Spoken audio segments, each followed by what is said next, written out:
नमस्कार दोस्तों, आज हम आप सभी छात्रों को केमिस्ट्री चैप्टर 2 का ऑब्जेक्टिव प्रश्न बताने वाले हैं। आप सभी छात्र हमारे इस वीडियो को लास्ट तक जरूर देखिएगा, क्योंकि केमिस्ट्री चैप्टर 2 से बहुत सारे प्रश्न आपके बोर्ड परीक्षा में पूछे जाता है। अम्ल, क्षारक एवं लवण से बहुत सारे प्रश्न आपके बोर्ड परीक्षा में पूछे जाता है। तो आप सभी छात्र ईमानदारी से वीडियो को लास्ट तक देखिएगा और सभी प्रश्नों को याद कर लीजिएगा। टारगेट में रखिएगा कि वीडियो को एक ही बार देखने से सभी प्रश्नों हमें याद कर लेना है, तभी आप लोग अच्छे नंबर ला पाओगे। ठीक है, तो चलिए हम वीडियो को स्टार्ट करते हैं। सभी लोग फटाफट वीडियो को लाइक कर दो और चैनल पहली बार आए हैं तो चैनल को सब्सक्राइब भी कर लो, ताकि लॉकडाउन में हम आप सभी छात्रों को घर बैठे ही काफ़ी अच्छे तरीके से तैयारी करा सको। ठीक है, तो फटाफट वीडियो को लाइक कर दो और चैनल को सब्सक्राइब करो। ठीक है, तो यहाँ पर दोस्तों पहला नंबर क्वेश्चन है कि शुष्क बुझा हुआ चूना पर क्लोरीन गैस की प्रक्रिया से कौन सा पदार्थ बनता है?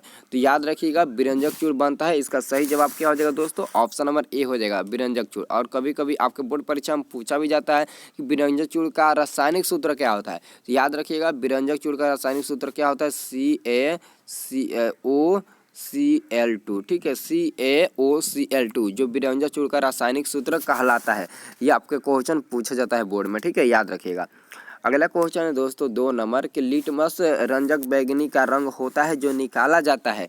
यह 13 में आपके बोर्ड परीक्षा में पूछा गया था। ठीक है, तो इसका आंसर हो जाएगा ऑप्शन नंबर ए हो जाएगा, लाइकेन से निकाला जाता है। ठीक है, अगला क्वेश्चन है 3 नंबर दोस्तों कि कठोर जल को मृदु जल बनाने के लिए सोडियम का किस यौगिक का उपयोग किया जाता है?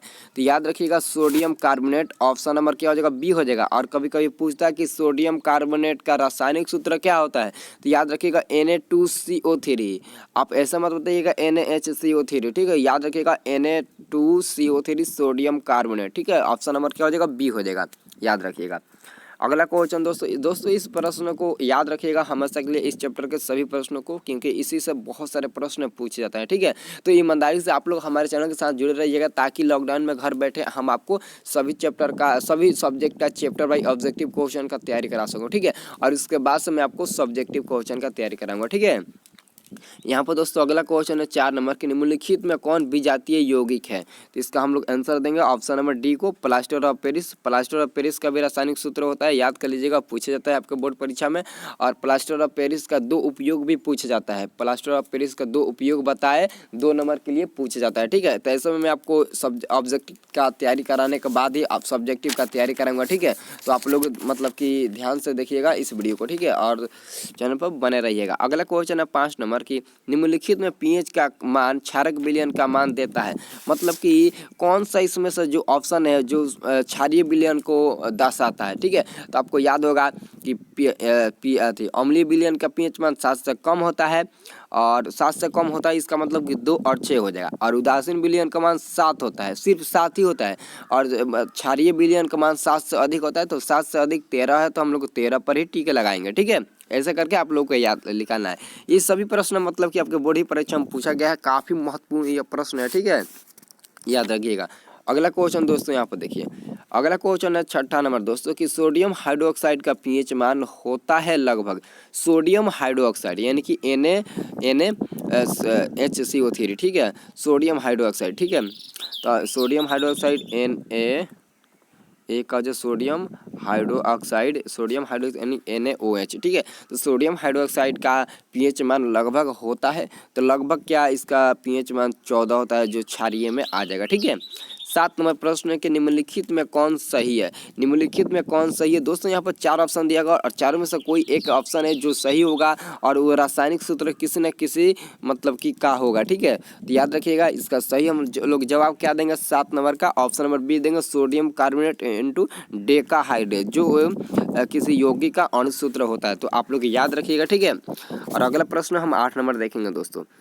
यहाँ पर 8 नंबर जो प्रश्न है वो 2 बार पूछा गया है, 13 में भी पूछा गया है और 14 में भी पूछा गया है। ठीक है, चूना पत्थर, ये क्वेश्चन दोस्तों मतलब कि ज़्यादा बार पूछा गया है, लेकिन यहाँ पर शो नहीं किया गया है, क्योंकि यहाँ पर ज़्यादा स्पेस नहीं है, जिसके कारण यह क्वेश्चन ज़्यादा बार शो नहीं किया गया है। क्योंकि यह क्वेश्चन जो है ना वो बार बार पूछा जाता है आपको बोर्ड परीक्षा में, 2 बार नहीं, 3 बार नहीं, बहुत ही ज़्यादा बार पूछा जाता है। ठीक है, इसलिए यहाँ पर 1 ही 2 बार दिया गया है। ठीक है, चूना पत्थर, खड़िया एवं संगमरमर किसका विविध रूप है? तो आप लोग याद रखिएगा, संगमरमर का है या फिर खड़िया का है या फिर चूना पत्थर का है, इन सभी का रासायनिक सूत्र क्या होता है? Calcium carbonate. जो ऑप्शन नंबर डी में दिया है कैल्शियम कार्बोनेट ही हो जाएगा। अगर आप लोग सोचते होंगे कि चूना पत्थर का रासायनिक सूत्र कैल्शियम हाइड्रोक्साइड का होल ट्वाइस होता है, तो आप लोग गलत समझ रहे हैं, ठीक है। क्योंकि यहाँ पर देखिए कैल्शियम हाइड्रोक्साइड का होल ट्वाइस नहीं है, OH2 है, ठीक है। अगर यहाँ पर बाहर रहे तब आप लोग कह सकते हो कि कैल्शियम हाइड्रोक्साइड का होल ट्वाइस रहे।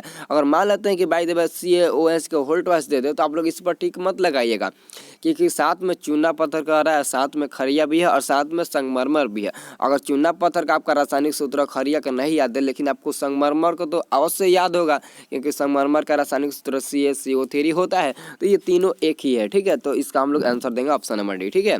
अगला प्रश्न है 9 नंबर की, जठर रस का pH मान होता है लगभग। जठर रस का pH मान लगभग होता है तो लगभग 12 होता है, जो क्षारीय में चला जाएगा, ठीक है, याद रखिएगा। अगला क्वेश्चन है दोस्तों 10 नंबर कि नीला थोथा का रासायनिक सूत्र निम्न में से क्या है? नीला थोथा का रासायनिक सूत्र निम्न में से क्या है? तो इसका सही जवाब हो जाएगा ऑप्शन नंबर बी हो जाएगा दोस्तों, कॉपर सल्फेट इंटू 5H2 है, ठीक है। अगला क्वेश्चन है दोस्तों 11 नंबर कि सोडियम कार्बोनेट के जलीय घोल में मिथाइल ऑरेंज का घोल मिलाने पर रंग परिवर्तित होकर किस रंग का हो जाता है? तो इसका सही जवाब ऑप्शन नंबर ए हो जाएगा पीला, ठीक है। इसका सही जवाब हो जाएगा ऑप्शन नंबर ए हो जाएगा पीला दोस्तों, ठीक है। अब दोस्तों हम लोग अगला क्वेश्चन देखेंगे 12 नंबर, ठीक है। 12 नंबर तो प्रश्न आपको याद ही होगा, इसका आंसर तो आपको याद ही होगा। क्वेश्चन है कि चीनी का रासायनिक सूत्र क्या है? चीनी और ग्लूकोज का रासायनिक सूत्र आप याद रखिएगा। यहाँ पर जो ऑप्शन नंबर बी है यह ग्लूकोज का रासायनिक सूत्र हो जाएगा, ठीक है, ग्लूकोज का, ठीक है, याद रखिएगा। यह किसका हो जाएगा? तो ग्लूकोज का हो जाएगा, ठीक है, ये ग्लूकोज का रासायनिक सूत्र हो जाएगा। और जो आपका ऑप्शन नंबर सी है यह किसका हो जाएगा? चीनी का रासायनिक सूत्र हो जाएगा। 12 22 11 याद रखिएगा। चीनी का रासायनिक सूत्र क्या होता है? C12H22O11। और जबकि ग्लूकोज का रासायनिक सूत्र क्या होता है? C6H12O6, ठीक है, याद रखिएगा। अगला प्रश्न क्या है दोस्तों? 13 नंबर देखिए दोस्तों, यहाँ पर 13 नंबर प्रश्न है कि विद्युत अपघटन में इलेक्ट्रॉन मुक्त होता है एनोड पर या फिर कैथोड पर या फिर दोनों पर? तो इसका सही जवाब होगा ऑप्शन नंबर ए हो जाएगा एनोड पर, जो 2017 में यह क्वेश्चन पूछा गया था। 14 नंबर प्रश्न है कि निम्नलिखित में कौन प्रबल भस्म है? तो इसका हम लोग सही जवाब क्या देंगे? ऑप्शन नंबर बी को देंगे, पोटेशियम हाइड्रोक्साइड, ठीक है। 15 नंबर प्रश्न है कि उदासीन विलयन का pH मान होता है। तो उदासीन विलयन का pH मान 7 होता है, हम अभी आपको बताए थे, ठीक है। उदासीन विलयन का मान सिर्फ 7 होता है, ठीक है। 16 नंबर प्रश्न है दोस्तों जल में घुलनशील, सॉरी दोस्तों यहाँ पर मिसप्रिंट हो गया। यहाँ पर 16 नंबर प्रश्न क्या है, ध्यान से देखा, जल में घुलनशील भस्म क्या कहलाते हैं? जल में घुलनशील भस्म क्या कहलाते हैं? याद रखिएगा, क्षार कहलाते हैं। ऑप्शन नंबर क्या हो जाएगा? ए हो जाएगा। 17 नंबर प्रश्न है कि सोडियम क्लोराइड को जलीय विलयन से विद्युत धारा हाइड्रोक्साइड बनाता है, तो इस अभिक्रिया को क्या कहा जाता है? तो याद रखिएगा, इसका सही जवाब ऑप्शन नंबर डी हो जाएगा, क्लोरोक्षार प्रक्रिया कहलाता है, ठीक है। 18 नंबर प्रश्न कि दही में किस प्रकार का अम्ल पाया जाता है? दही में किस प्रकार का अम्ल पाया जाता है? तो लैक्टिक अम्ल पाया जाता है। याद रखिएगा, इंपॉर्टेंट प्रश्न है कि दही में किस प्रकार का अम्ल पाया जाता है? तो लैक्टिक अम्ल पाया जाता है, ठीक है, याद रखिएगा।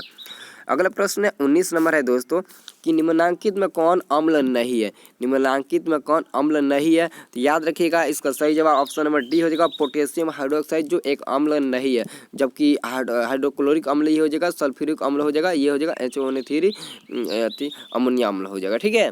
अगला क्वेश्चन है 23 नंबर कि निम्नलिखित में कौन लवण है? आपको लवण बताना है, यानी कि लवण बताना है। तो ऑप्शन नंबर ए और सी तो कभी नहीं होगा, क्योंकि ये दोनों अम्ल है और इसी दोनों में से कोई भी होगा। तो हम लोग इसका सही जवाब क्या देंगे? ऑप्शन नंबर सी को देंगे। लवण यहाँ पर पूछ रहा है दोस्तों, यहाँ पर ये तो अम्ल है, ये तो अम्ल है, लेकिन यहाँ पर लवण क्या हो जाएगा? आपको ऑप्शन नंबर बी और डी में से चूज करना है, ठीक है। तो बी और डी में से चूज करके हमें बताइए कि इसका लवण क्या होगा। ऑप्शन नंबर बी होगा या फिर डी होगा, ठीक है, क्योंकि ए और सी तो कभी नहीं होगा, ठीक है। और अगला प्रश्न है दोस्तों, देखिए अगला प्रश्न 21 नंबर की कौन भस्म नहीं है? कौन भस्म नहीं है? भस्म नहीं है, तो इसका हम लोग सही जवाब क्या देंगे दोस्तों? तो हम लोग इसका सही जवाब ऑप्शन नंबर सी को देंगे, ठीक है, NaCl, जो भस्म नहीं है, ठीक है, अम्ल है, ठीक है, बाकी सब भस्म है, ठीक है। तो हम लोग इसमें अभी ऑप्शन नंबर 20 का आंसर क्या देंगे, ऑप्शन नंबर डी को देंगे, आप लोग याद रखिएगा, ठीक है। हम ही बता देते हैं, ठीक है। अगला क्वेश्चन दोस्तों हम 22 नंबर देखेंगे। 22 नंबर क्वेश्चन है कि नींबू के रस का पीएच मान लगभग होता है। तो नींबू के रस का पीएच मान लगभग 2.2 के बराबर होता है, ठीक है। 23 नंबर प्रश्न है कि किसी अम्ल में मुख्य रूप से एक परमाणु अवश्य मौजूद रहता है जो धातु से अभिक्रिया कर एक गैस उत्पन्न करता है, वह गैस कौन सी है? याद रखिएगा, इसका सही जवाब ऑप्शन नंबर बी हो जाएगा, एच, यानी कि हाइड्रोजन गैस होती है, ठीक है। अगला क्वेश्चन हम देखेंगे दोस्तों 24 नंबर प्रश्न है दोस्तों कि इमली में कौन सा अम्ल विद्यमान रहता है, यानी कि इमली में कौन सा अम्ल पाया जाता है? तो टार्टेरिक अम्ल। आपको याद होगा इमली में टार्टेरिक अम्ल पाया जाता है, तो हम लोग इसका सही जवाब ऑप्शन नंबर ए को ही देंगे, टार्टेरिक अम्ल, ठीक है। और टमाटर में ऑक्सैलिक अम्ल और दही में कौन सा? तो लैक्टिक अम्ल पाया जाता है। अगला प्रश्न है कि बेकिंग सोडा का रासायनिक सूत्र क्या है? काफ़ी इंपॉर्टेंट प्रश्न है, याद रखिएगा, सोडियम बाइकार्बोनेट, यानी कि ऑप्शन नंबर क्या हो जाएगा? ए हो जाएगा, सोडियम बाइकार्बोनेट। यहाँ पर देखिए सभी में सोडियम बाइकार्बोनेट दिया है, लेकिन NaHCO3 ही होता है बेकिंग सोडा का रासायनिक सूत्र, ठीक है। आप लोग याद रखिएगा, कन्फ्यूजन मत कीजिएगा, ठीक है। तो इसका सही जवाब क्या हो जाएगा? ऑप्शन नंबर क्या हो जाएगा दोस्तों? ए हो जाएगा, ठीक है। अगला प्रश्न है 26 नंबर दोस्तों, और अंतिम प्रश्न है यही है कि सोडियम हाइड्रोक्साइड के विलयन के साथ जिंक अधातु की अभिक्रिया निम्न में से कौन सा गैस उत्पन्न होता है? तो इसका सही जवाब ऑप्शन नंबर डी हो जाएगा, H2 गैस उत्पन्न होता है। ऑप्शन नंबर क्या हो जाएगा? डी हो जाएगा, ठीक है ना दोस्तों। तो दोस्तों यहाँ पर इस चैप्टर से सभी प्रश्न समाप्त हो गया। अब हम आपको अगला चैप्टर बताएंगे, और ऐसे करके 2-4 दिन में केमिस्ट्री के टोटल चैप्टर का ऑब्जेक्टिव क्वेश्चन को हम लोग मतलब कि समाप्त कर देंगे। उसके बाद से बायोलॉजी पाएंगे, ठीक है। और जब बायोलॉजी समाप्त हो जाएगा तो आपका पूरा चैप्टर मतलब कि विज्ञान का समाप्त हो जाएगा, क्योंकि मैं आपको फिजिक्स का हर चैप्टर का ऑब्जेक्टिव क्वेश्चन बता चुका हूँ। आप जाकर हमारे चैनल पर देख लीजिएगा, हर चैप्टर का वीडियो उपलब्ध है, ठीक है। तो उम्मीद करते हैं कि वीडियो अच्छा लगा होगा। वीडियो अच्छा लगा हो तो वीडियो को लाइक और चैनल को सब्सक्राइब जरूर कीजिएगा।